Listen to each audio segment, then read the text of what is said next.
Hola, sean bienvenidos a una nueva cápsula jurídica. No sin antes mandarles un afectuoso saludo y pedirles encarecidamente que observen las medidas sanitarias para que acabemos pronto con esta pandemia, volvamos a reencontrarnos, poder saludar y realizar todas nuestras actividades día a día. Muy bien, mientras tanto, aprovechemos el tiempo para hablar de temas importantes como los atributos de la persona. Necesario esta identificación y especificación para que la propia persona pueda hacer valer sus derechos y obligaciones en sus actos públicos y privados y necesario que sean identificables. Primero, debemos establecer que persona viene del griego personae y que sabemos todos que era una representación teatral, un personaje, y de ahí se quedó y se derivó hasta llegar a la palabra persona. Pero bien, ¿persona qué es? Persona es todo ser humano que nace, desde que nace hasta que muere. Y por lo tanto, nuestra actual legislación sustantiva nos dice que persona también es aquella desde el momento en que es concebida.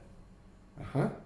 Y también nos habla de otra característica, que persona se considera viable cuando es desprendida del vientre materno y vive 24 horas. También se nos señala que la persona tiene una capacidad jurídica. ¿Qué es la capacidad jurídica? Bien, es ese saber y entender y comprender tus derechos y obligaciones. Esta capacidad tiene dos vertientes, la capacidad de goce y la capacidad de ejercicio. Se nos dijo en la universidad que la capacidad de goce la tienes desde que naces y la capacidad de ejercicio hasta que adquieres la mayoría de edad. La experiencia y la praxis me ha llevado a reflexionar respecto a esto que nos han enseñado a todos en la universidad y establecer que no es así, que es diferente la temática que debe darse y la perspectiva. ¿A qué me refiero? Todo ser humano, desde que nace, puede hacer válida también no solamente su capacidad de goce, sino también su capacidad de ejercicio, siempre y cuando sea a través de su representante legal, que en este caso es quien ejerce la patria potestad y en el caso de aquellos que no estén bajo el amparo de la patria potestad, quien ejerza su tutela. También debemos ver cuál es la antítesis de la capacidad jurídica y es la incapacidad jurídica, que tiene dos vertientes, incapacidad natural e incapacidad legal. Dentro de la incapacidad natural tenemos a los menores de edad, nada más. Y dentro de la incapacidad legal, a todas aquellas que no tienen desafortunadamente uso de razón, son ebrios constitucionarios o sordos y sordomudos que no puedan tener los medios o la forma de poderse comunicar y poder ejercitar sus derechos. Luego entonces, bajo esta perspectiva, podemos establecer que los menores de edad, a pesar de que tienen una incapacidad natural, sí pueden tener su capacidad de ejercicio de celebrar un acto jurídico, a través de sus representantes legales. Lo mismo pasaría con aquellas personas que desafortunadamente no tienen uso de razón. No implica que no puedan celebrar un acto jurídico. Claro que lo van a poder realizar a través de su representante legal o quien ejerce, en este caso, su tutela. Entonces, vemos que las restricciones de la personalidad son la minoría de edad y el estado de interdicción y, bueno, en todo caso, aquellos casos específicos que establezca la propia legislación, pero en el entendido de que las dos capacidades, tanto de ejercicio y de goce, se adquieren desde que nacemos y se van a ejercer en la forma en que acabo de explicar. Bien, establecida esta circunstancia de lo que es la persona, vamos a empezar a establecer sus atributos y empezaremos con el nombre. Perdón, no sin antes establecer que hay dos vertientes de persona: la persona física, que ya es lo que acabo de explicar, y la persona jurídica colectiva, que también tiene una capacidad jurídica y también tiene sus propios atributos. Nada más que podríamos decir que la persona jurídica colectiva es una ficción de la ley. ¿A qué me refiero? Me refiero al hecho de que una persona jurídica colectiva se conforma por más de un individuo y que obviamente no todos pueden hacer uso de la voz para ejercitar sus derechos y obligaciones. Por lo tanto, necesitan un representante legal que tenga esa facultad de poder llevar a cabo esa representación de todos como sociedad. ¿Y esto cómo lo vamos a ver? Bueno, lo vemos a través de su acta constitutiva, que vamos a equipararla al acta de nacimiento de una persona, en donde también consta esta circunstancia de sus atributos que ahorita vamos a empezar a explicar. Bien, entonces, por persona, ya dijimos que hay persona física y persona jurídica colectiva y que tienen capacidad jurídica, ya explicamos sus incapacidades y esto es lo que debemos entender primeramente por persona. Ahora sí, el primero de los atributos que vamos a empezar a explicar, pues es el nombre. En el caso de la persona física, el nombre es aquel medio de distinción de todos los individuos para poderse distinguir de los demás. ¿Me explico? Entonces, en este caso específico, el nombre se integra por el sustantivo propio y por el apellido paterno y materno, con la novedad que hoy nuestra legislación sustantiva ya permite alterar el orden, porque tradicionalmente se hacía primero el nombre, primero el apellido paterno y después el materno. Hoy ya la ley les concede la posibilidad de que hombre y mujer puedan consensuar y que primeramente sea el apellido materno y después el paterno. Pero en este caso concreto, si no llegasen a ponerse de acuerdo, necesariamente tendrá que ir primero el apellido paterno y después el materno.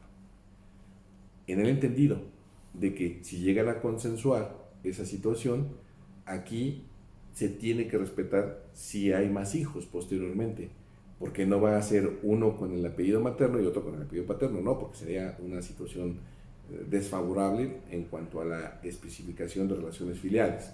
Entonces, si el primer hijo lleva los apellidos, por ejemplo, de la madre primero y después del padre, si hay más descendencia, se tiene que seguir la misma regla. ¿Sí? Bien, en este caso particular, en el caso de las personas jurídicas colectivas, el nombre no es propiamente el nombre, pero su equivalente es la denominación o la razón social, con los cuales se van a ser identificados y distinguidos de las demás personas jurídicas colectivas. Y obviamente esto viene en su acta constitutiva. En el caso de las personas físicas, obviamente está la posibilidad de poder cambiar el nombre propio de la persona siempre y cuando éste le cause una situación de, que violente su dignidad como persona y lo exponga al ridículo. Pero esto también nuestro código actualmente ya no es posible llevarlo ante el juez de lo familiar, sino ante un consejo técnico que se forma ante la dirección del registro civil y quienes van a decidir si es viable o no ese cambio de nombre, siempre y cuando se den estas circunstancias que le cause exposición al ridículo y obviamente se violente su dignidad como persona. En el caso de las personas jurídicas colectivas, su denominación o razón social ya podría darse el cambio a través de las asambleas ordinarias y extraordinarias que en un momento dado pudiesen celebrar y por consenso de todos los socios. Bien, dentro de esta misma situación encontramos que otro de los atributos es el domicilio. El domicilio de las personas físicas es aquel lugar donde establecen de forma constante y real su principal habitación. y la ley presume que ese domicilio se da cuando han establecido o habitado por más de 6 meses. Esto es el domicilio real o material. También la ley concede otros tipos de domicilio, como es el convencional, el legal, y nuestro Código Civil establece el familiar. ¿Qué es el domicilio convencional? Bueno, el domicilio convencional es aquel que pactan las partes para el cumplimiento de una obligación contractual. Y el domicilio legal es aquel que por disposición legal impone la ley al ciudadano para que ahí se puedan atender sus derechos y obligaciones. En el caso de nuestro Código Civil, propuso que también se considerara domicilio legal aquel donde se encontraban los menores que estaban bajo el amparo de la patria potestad, y también aquel donde los menores habiten y que no estén sujetos a la patria potestad, y de las personas con capacidades diferentes de aquel que ejerce su tutela, además de los militares que están destacados, además de los servidores públicos de servicio consular y los que se encuentran privados de su libertad. Eso es el domicilio legal, y también el domicilio familiar, pues donde está asentado el grupo familiar. La persona jurídica colectiva va a tener su domicilio donde tenga su principal asiento de negocios o también el domicilio fiscal.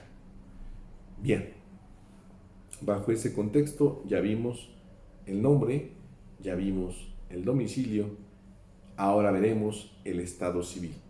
El estado civil, muchas de las veces, por usos y costumbres, es confundido por otras situaciones, y ahorita voy a explicar a qué me refiero.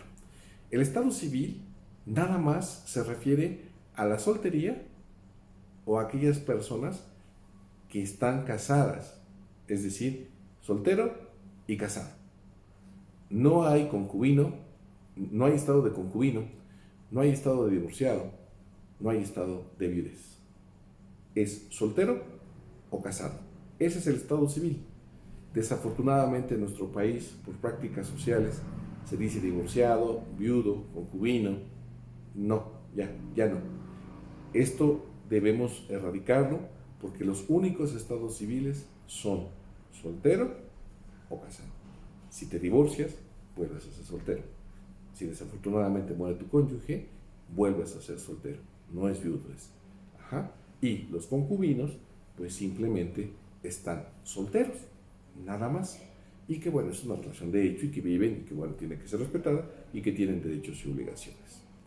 Otro de los atributos de las personas es el patrimonio. De esto debemos tener dos vertientes: el patrimonio pecuniario y el no pecuniario. El patrimonio pecuniario es aquel que se integra por un cúmulo de bienes y derechos que son susceptibles de tener un precio y que son cuantificables. Y el patrimonio no pecuniario se integra por los derechos de la personalidad, como el nombre, el derecho al seudónimo, al grupo familiar, también el derecho al cadáver, el derecho a la imagen, la honorabilidad de la persona. Y también dentro de esto, ¿por qué dije el derecho al cadáver? Porque muchas personas dicen, ¿por qué voy a tener? Claro que tienen derecho al cadáver, porque en vida yo puedo disponer de mis órganos para que sean utilizados como un trasplante. Y esto, el Consejo Estatal de Trasplantes permite que cualquiera de nosotros pueda ir y establecer el uso y el destinatario, en su caso, de los órganos. Y bueno, esta situación, en caso de no existir esta disposición que se deja como una especie equiparable a un testamento de su organismo, puede ser revocable en vida por parte del mismo donador, pero no puede ser revocable por sus familiares. Y en caso de no existir esta disposición, esa disposición de órganos lo puede hacer en principio su cónyuge o concubina. Posteriormente, a falta de esta, pues sus hijos mayores de edad, a falta de estos, los ascendientes, a falta de estos, hijos mayores de edad, y también hasta el cuarto grado colateral. Bien, entonces este patrimonio no peculiario, posteriormente en otras cápsulas hablaremos que es la afectación también que sufre una persona en sus sentimientos, porque también los sentimientos forman parte del patrimonio no pecuniario y que en un momento dado esos pueden ser lastimados y surge una vertiente de la responsabilidad civil que es el daño moral. Pero bueno, eso lo veremos en otra cápsula, pero aquí únicamente nos concretaremos a distinguir entre patrimonio pecuniario y no pecuniario. Ajá. Otro de los atributos que se les concede es la nacionalidad. También la nacionalidad es un atributo de la persona y es muy importante que es todo individuo, porque es un derecho universal el que tengas acceso a una nacionalidad, pero también es un derecho humano el no tenerla. Por eso existen los apátridas. ¿Y qué es una apátrida? Pues aquel que no tiene una nacionalidad respectiva afín a algún país, aunque de origen la tenga, pero él puede renunciarla y no lo podemos obligar a que pertenezca a ninguna otra situación. Bien, bajo ese contexto, en forma breve y concisa, he explicado esta situación de los atributos de la persona y pues quedo a su disposición. Ustedes siempre tendrán la mejor opinión y consideración. Recuerden, nadie tiene la verdad absoluta. Estas simplemente son reflexiones que en ocasiones a lo mejor a sus servidores se le puede ir alguno que otro, pero bueno, a grosso modo se los trato de explicar y compartir para que tengan un mejor conocimiento. Quedo a sus órdenes y gracias nuevamente enviándoles un afectuoso saludo.